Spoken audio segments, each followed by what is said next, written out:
بسم اللہ الرحمن الرحیم۔ السلام علیکم۔ خواجہ حسن بصری رحمۃ اللہ علیہ نے بصرہ میں ایک غلام خریدا۔ وہ غلام بھی ولی اللہ صاحب نسبت اور تہجد گزار تھا۔ حضرت حسن بصری رحمۃ اللہ علیہ نے اس سے پوچھا کہ اے غلام، تیرا نام کیا ہے؟ اس نے کہا، حضور، غلاموں کا کوئی نام نہیں ہوتا، مالک جس نام سے چاہے پکارے۔ آپ نے فرمایا، اے غلام، تجھ کو کیسا لباس پسند ہے؟ اس نے کہا کہ حضور، غلاموں کا کوئی لباس نہیں ہوتا، جو مالک دے وہی اس کا لباس ہوتا ہے۔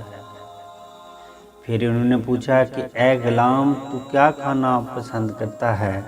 غلام نے کہا، حضور، غلاموں کا کوئی کھانا نہیں ہوتا، جو مالک کھلا دے وہی اس کا کھانا ہوتا ہے۔